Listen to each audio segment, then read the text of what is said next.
Praise the Lord. ജീവജലത്തിന്റെ പുതിയൊരു എപ്പിസോഡിലേക്ക് എല്ലാ സഹോദരീ സഹോദരങ്ങൾക്കും വേഗം വരുന്നവനായ യേശുക്രിസ്തുവിന്റെ അതിപരിശുദ്ധ നാമത്തിൽ സ്നേഹ വന്ദനം. ഇന്ന് 2024 ജൂൺ മാസം 17-ാം തീയതി തിങ്കളാഴ്ച. സ്വർഗത്തിലെ ദൈവത്തിന്റെ അളവറ്റ കൃപയാൽ ഈ മാസത്തിന്റെ മറ്റൊരു പുതിയ പ്രവർത്തന ആഴ്ചവട്ടത്തിലേക്ക് തമ്പുരാൻ നമ്മെ ഏവരെയും പ്രവേശിപ്പിച്ചിരിക്കുന്നു. ഈ ആഴ്ചവട്ടക്കാലം ജോലി ചെയ്യുവാൻ, യാത്ര ചെയ്യുവാൻ, കുടുംബകാര്യങ്ങൾ, ആത്മീയ കാര്യങ്ങൾ, നമ്മുടെ പ്രവർത്തന മേഖലകൾ എല്ലാം അനുഗ്രഹമായി തീരുവാൻ സർവശക്തനായ ദൈവത്തോട് പ്രാർത്ഥനാപൂർവം അപേക്ഷിച്ചുകൊണ്ട് ഇന്നത്തെ വാഗ്ദത്ത വചനത്തിലേക്ക് പ്രവേശിക്കുന്നു. ഇന്ന് ജീവജലത്തിൽ കൂടി പ്രോമിസ് വേഴ്സായി നമുക്ക് ലഭിച്ചിരിക്കുന്നത് യോഹന്നാൻ എഴുതിയ 1-ാം ലേഖനം 5-ാം അധ്യായം 19-ാം വാക്യം. The first epistle of saint John chapter 5 verse 19 നാം ഇപ്രകാരം വായിക്കുന്നു: നാം ദൈവത്തിൽ നിന്നുള്ളവർ എന്ന് നാം അറിയുന്നു, സർവ്വലോകവും ദുഷ്ടന്റെ അധീനതയിൽ കിടക്കുന്നു. സ്നേഹത്തിന്റെ അപ്പോസ്തോലൻ എന്ന അപരനാമധേയത്തിൽ അറിയപ്പെടുന്ന യേശുവിന്റെ നെഞ്ചോട് ചാരിയവൻ, അവസാന നിമിഷം വരെ യേശുവിന്റെ ക്രൂശിന്റെ ചുവട്ടിൽ തന്നെ ഉണ്ടായിരുന്നവൻ, അതിലുമുപരിയായി യേശുവിന്റെ അമ്മയെ സ്വന്തം അമ്മയായി ഏറ്റെടുത്തവൻ എന്നിങ്ങനെ അനേക പ്രത്യേകതകൾ നിറഞ്ഞ ധന്യനായ അപ്പോസ്തോലനാണ് യോഹന്നാൻ.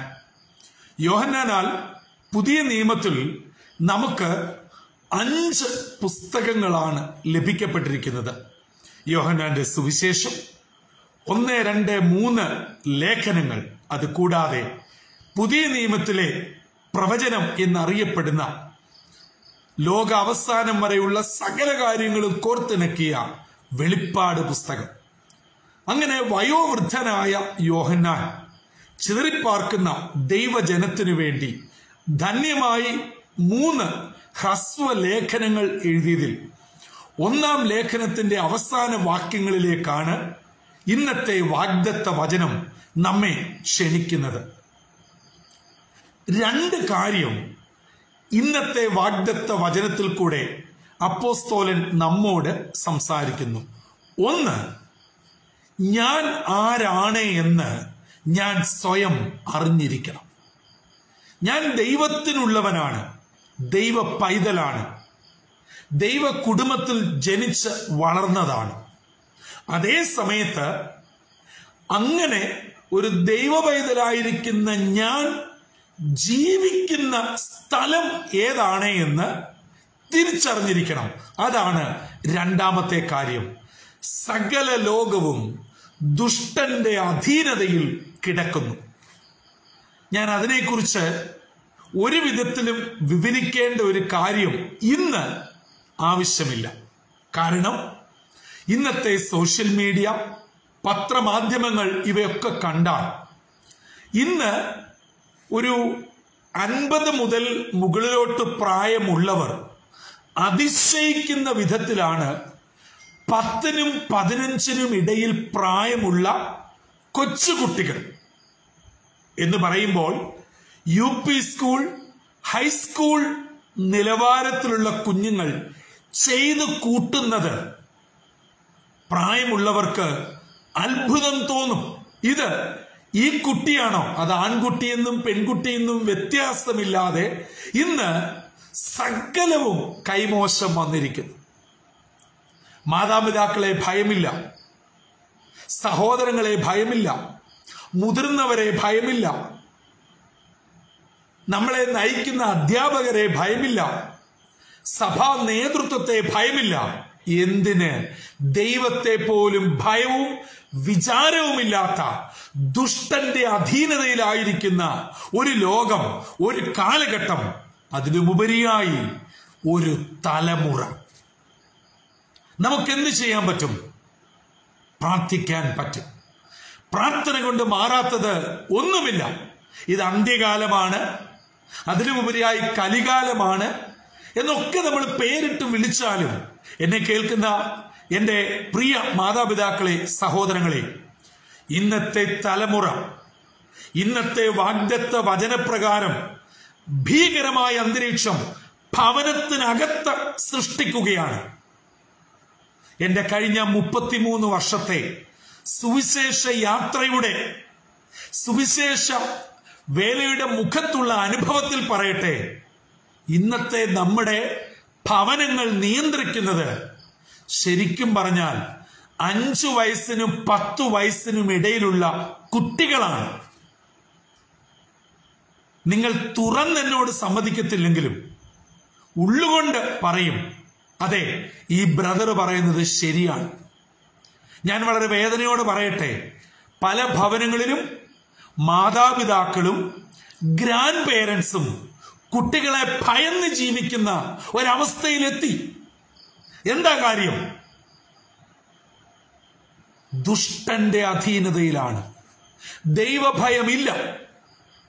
നിങ്ങൾ പറയും, ഞങ്ങൾ പാരമ്പര്യ സഭയിലാണ്, നൂതന സഭയിലാണ്, രക്ഷിക്കപ്പെട്ടതാണ്, വീണ്ടും ജന്മം പ്രാപിച്ചതാണ്, സ്നാനപ്പെട്ടതാണ്, അഭിഷേകമുണ്ട്, പ്രവചനപരമുണ്ട്, അന്യഭാഷയുണ്ട്. ഇതൊക്കെ കയ്യിലിരിക്കട്ടെ. ഇതൊക്കെയുള്ള ആള് തന്നെയാണ് ഉറഞ്ഞു തുള്ളുന്നത്. മാതാപിതാക്കളെ ഭയമില്ലാതെ, ആരെയും കൂസാതെ, എന്തിനും തയ്യാറായി നിൽക്കുന്നത്. ഇന്നത്തെ വാഗ്ദത്ത വചനത്തിന്റെ 1-ാമത്തെ ഭാഗം, ഇന്ന് ഈ വചനം കേൾക്കുന്ന ഓരോരുത്തരും ഓർക്കണം, ഞാന് ആരാണ്, ആർക്കുള്ളവനാണ്, ആർക്കുള്ളവളാണ് എന്നതൊരിക്കലും മറക്കരുത്. എന്നെ കേൾക്കുന്ന പ്രിയപ്പെട്ടവരെ, നിങ്ങളുടെ കുഞ്ഞുങ്ങളോട് പറയണം, നമ്മുടെ മാതാപിതാക്കളുടെ കണ്ണുനീരിന്റെയും മുഴങ്കാലും അടക്കിയതിന്റെയും നന്മയും ഫലവുമാണ് ഇന്ന് നിങ്ങൾ അനുഭവിക്കുന്ന സകലതും. അത് പറയാൻ മടിക്കരുത്. നമുക്ക് ഞങ്ങളുടെ കുടുംബം ഏതാണെന്നറിയാമോ? ഞങ്ങളുടെ കുടുംബമാണ് ഈ പ്രദേശത്തെ വലിയ ജന്മികൾ, അങ്ങനെയാണ് ഇങ്ങനെയാണ്. ഇത് പറഞ്ഞ് ഒന്നാമത് ഇന്നത്തെ തലമുറ ഒരു കൺട്രോളും ഇല്ലാതാ പോകുന്നത്. ഈ അനാവശ്യമായിട്ടുള്ള കാര്യങ്ങളെല്ലാം കൂടെ മാതാപിതാക്കളും ഗ്രാൻഡ് പേരൻസും കൂടെ കുത്തിയിരുന്ന് പറഞ്ഞു കൊടുത്ത് അവരെ ഒരു മൂഢ സ്വർഗത്തിൽ ആക്കി വെച്ച് തലമറന്ന് എണ്ണ തേക്കുന്ന ഒരവസ്ഥയിൽ എത്തിച്ചേർന്നിരിക്കുന്നു. അതുകൊണ്ട് ഞാനും നിങ്ങളും ആരാണ്, ആരുടെ വകയാണ്, ആർക്കുള്ളതാണ് എന്ന് ഉത്തമമായ ബോധ്യം വേണം. അത് നമ്മുടെ തലമുറയെ പറഞ്ഞ് പഠിപ്പിക്കണം. ഒപ്പം മകനെ, മകളെ, ഈ ലോകം മുഴുവനും ദുഷ്ടന്റെ അധീനതയിലാണ്. നമുക്കറിയാം, ദൈവപുത്രനായ യേശുവിനെ മലയുടെ അത്തുംഗ ശൃംഗത്തിൽ കൊണ്ടു നിർത്തിയിട്ട് സാത്താൻ പറയുകയാണ്, നീ നോക്ക്, ഇത് മുഴുവനും എന്റേതാ, നീ എന്നെ ഒന്ന് വണങ്ങിയാൽ മതി, ഇത് നിനക്ക് കിട്ടും. ഓർക്കണം ദൈവജനമേ, ഇന്ന് ആരെയും വണങ്ങുവാനും എവിടെയും കുമ്പിടാനും ക്രൈസ്തവ ലോകത്തിന് മടിയില്ല. എന്താ കാര്യം? എനിക്ക് കിട്ടണം. എന്റെ കുടുംബത്തിന്, എന്റെ മക്കൾക്ക് ഞാൻ എന്തും ചെയ്യാൻ തയ്യാറാ. ആ നിലയിലേക്ക് ആത്മീയ ജീവിതം അധപ്പതിച്ചിരിക്കുന്നു. കൂട്ടായ്മയും ഉപവാസവും സാക്ഷിയോഗവും ഒക്കെ വളരെ കേമമാണ്, ഒട്ടും കുറവില്ല. ഞായറാഴ്ച ആരാധനയ്ക്ക് ഡ്രം അടിച്ച് പൊട്ടിക്കും. വീട്ടിൽ ഉപവാസത്തിനും കൺവെൻഷനും കൂട്ടായ്മയ്ക്കും ഒന്നിനും കുറവുമില്ല. പക്ഷേ നീ ആരുടെ വകയാ? ദൈവത്തിന്റെ വകയാണോ, സാത്താന്റെ അധീനതയിലുള്ള ഈ ലോകത്തിന്റെ വകയാണോ? ഇന്ന് ചിന്തിക്കേണ്ട ഒരു കാര്യമാണ്. അതുകൊണ്ട് എന്നെ കേൾക്കുന്ന മാതാപിതാക്കളെ, നമ്മുടെ കുഞ്ഞുങ്ങളെ ദൈവവചനത്തിലും ദൈവ ഭയത്തിലും പഥ്യോപദേശത്തിലും വളർത്തുവാൻ ശ്രമിക്കണം. അവരെവിടെ പോയാലും ദൈവവചനം അവരുടെ കാലിന് ദീപമായിരിക്കണം, പാതയ്ക്ക് പ്രകാശമായിരിക്കണം. ഇരുളിന്റെ അനുഭവങ്ങളും സ്വാധീനങ്ങളും അവരെ വല്ലാതെ ഭ്രമിപ്പിക്കുമ്പോൾ, അവരെ ചാഞ്ചാട്ടത്തിലേക്ക് നയിക്കുമ്പോൾ ജീവന്റെ വചനം അവരെ തിരിച്ചു കൊണ്ടുവരും. ഇരുളിൽ അവർക്കൊരു പ്രകാശമായി അവരെ മടക്കിയെത്തിക്കും. ഞാൻ ആരുടെ വകയാണ്, ഏത് ഭവനത്തിൽ നിന്ന് വന്നു എന്നുള്ള ചിന്ത സ്വർഗത്തിലെ ദൈവം അവർക്ക് നൽകും. അതുകൊണ്ട് ഇന്ന് ഈ ദൈവജനം കേൾക്കുന്ന എന്റെ പ്രിയ മാതാപിതാക്കളെ, സഹോദരങ്ങളെ, ഒറ്റ കാര്യം ഓർക്കുക, ഞാൻ ആരുടെ വകയാണ്, ഞാൻ ആർക്കുള്ളവനാണ്, ആർക്കുള്ളവളാണ്. ദൈവത്തിനുള്ളതാണെങ്കിൽ ഈ ലോകം മുഴുവനും കീഴ്മേൽ മറിഞ്ഞോട്ടെ, നമുക്ക് ചുറ്റും എന്തും സംഭവിച്ചോട്ടെ, ഉൽപ്പത്തി പുസ്തകത്തിന്റെ ആദ്യ അധ്യായങ്ങളിൽ ഭക്തനായ ഒരു മനുഷ്യനെ ദൈവം പരിചയപ്പെടുത്തുന്നു, നീതിമാനായ നോഹ. ലോകം മുഴുവനും വഷളത്വത്തിൽ നിബദിച്ച് തകർന്ന് തരിപ്പണമായപ്പോൾ നോഹ നിഷ്കളങ്കനും നീതിമാനുമായിരുന്നു. ആകയാൽ നമ്മുടെ ജീവിതം ദൈവത്തോട് ചേർന്ന് ജീവിപ്പാൻ, ദൈവകൃപ അനുഭവിപ്പാൻ ഇന്ന് ഈ വാഗ്ദത്ത വചനം ആഹ്വാനം ചെയ്യുന്നു. നിങ്ങളുടെ ജീവിതങ്ങളെ ദൈവം അനുഗ്രഹിക്കട്ടെ. ഞാനും നിങ്ങളും ദൈവത്തിന്റെ വകയാണ്. നമുക്ക് ചുറ്റും ദുഷ്ടൻ എത്ര വലവിരിച്ചാലും, എന്തെല്ലാം പ്രതിസന്ധികളും പ്രലോഭനങ്ങളും കൊണ്ടുവന്നാലും വീഴാതെ, വീണുടയാതെ തമ്പുരാനോട് ചേർന്ന് നിൽപ്പാൻ സർവശക്തനായ ദൈവം ഉയരത്തിലെ കൃപയും ശക്തിയും പരിശുദ്ധാത്മാവിന്റെ പരിജ്ഞാനവും നമ്മുടെ മേൽ പകരട്ടെ. ഇന്നത്തെ ദിനം വിടുതലിന്റെ ദിനമാവട്ടെ. ഈ ആഴ്ചവട്ടം ജീവജലം ശ്രവിക്കുന്ന ഏവർക്കും അനുഗ്രഹത്തിന്റെ ദിനരാത്രങ്ങളായി തീരട്ടെ. നിങ്ങളെ ദൈവം എല്ലാ നന്മയിലും ഉറപ്പിച്ച് ബലപ്പെടുത്തി അനുഗ്രഹിക്കട്ടെ. നിങ്ങളുടെ യാത്രകളെ സഫലമാക്കട്ടെ. നിങ്ങളുടെ പഠനങ്ങളെ, നിങ്ങളുടെ ജോലികളെ, നിങ്ങളുടെ പരീക്ഷകളെ, നിങ്ങളുടെ വിദേശ യാത്രകളെ, നിങ്ങളുടെ ഈ ആഴ്ചയിൽ നടക്കേണ്ട സാമ്പത്തിക ഇടപാടുകൾ, നിയമ ഇടപാടുകൾ, നിങ്ങളുടെ ക്രയവിക്രയങ്ങൾ ദൈവത്താൽ അനുഗ്രഹിക്കപ്പെടട്ടെ.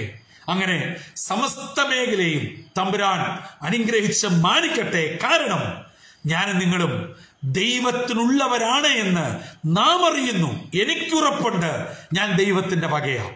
ഇന്ന് ജീവജലം കേട്ടുകൊണ്ടിരിക്കുന്ന ഓരോരുത്തർക്കും നിങ്ങളുടെ വചനം കയ്യിലേന്തി നെഞ്ചത്ത് വെച്ച് പറയാൻ സാധിക്കുമോ? ഞാൻ എന്റെ ദൈവത്തിന്റെ വകയാണെന്ന് ഞാൻ അറിയുന്നു, എനിക്കതിൽ ഉറപ്പുണ്ട്. ഹല്ലേലൂയ, സ്തോത്രം. അങ്ങനെ ഉറപ്പോടെ പറയുവാൻ കഴിയുന്നവർക്കായി ഞാൻ ദൈവത്തിന് നന്ദി കരേറ്റുന്നു, സ്തോത്രം ചെയ്യുന്നു. നമ്മെ തന്നെ ദൈവകരങ്ങളിൽ ഏൽപ്പിക്കാം, തലകളെ വണക്കാം, പ്രാർത്ഥിക്കാം. നിത്യമായ സ്നേഹത്താൽ ഞങ്ങളെ എല്ലായ്പ്പോഴും സ്നേഹിക്കുകയും പരിപാലിക്കുകയും ചെയ്യുന്ന ദൈവമേ, ജൂൺ മാസത്തിന്റെ മറ്റൊരു പ്രവർത്തന ആഴ്ചവട്ടത്തിലേക്ക് അവിടുന്ന് ഞങ്ങളെ പ്രവേശിപ്പിച്ചിരിക്കുന്നു. യോഹന്നാൻ അപ്പോസ്തലൻ ഞങ്ങളോട് വളരെ ശക്തമായി പറയുന്നു, ഞങ്ങൾ ദൈവത്തിനുള്ളവരാണ് എന്ന് ഞങ്ങൾ അറിയുന്നു. ഈ ലോകം മുഴുവനും, ഞങ്ങൾ അധിവസിക്കുന്ന ഞങ്ങളുടെ ചുറ്റും മുഴുവനും ദുഷ്ടന്റെ അധീനതയിൽ ആയിരിക്കുമ്പോഴും ഞങ്ങൾ ദൈവത്തിനുള്ളവരാണ്.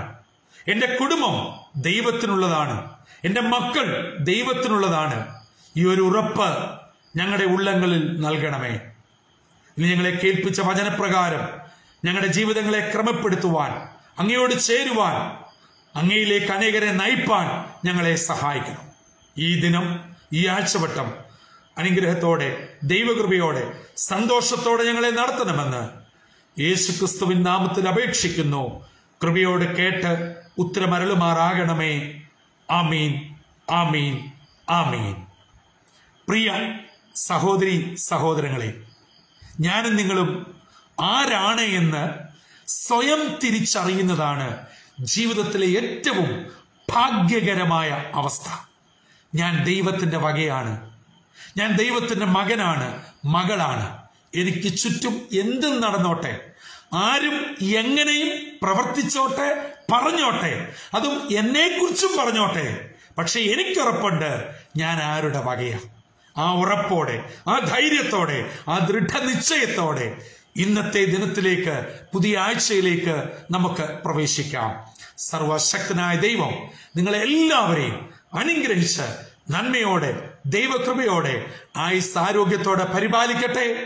കർത്താവിന്റെ അനുഗ്രഹിക്കപ്പെട്ട മുന്തിരിത്തോട്ടത്തിൽ നിന്നും കർത്തൃ ശുശ്രൂഷയിൽ നിങ്ങൾക്കൊപ്പം brother Santhosh Kodukulanji. God bless you all.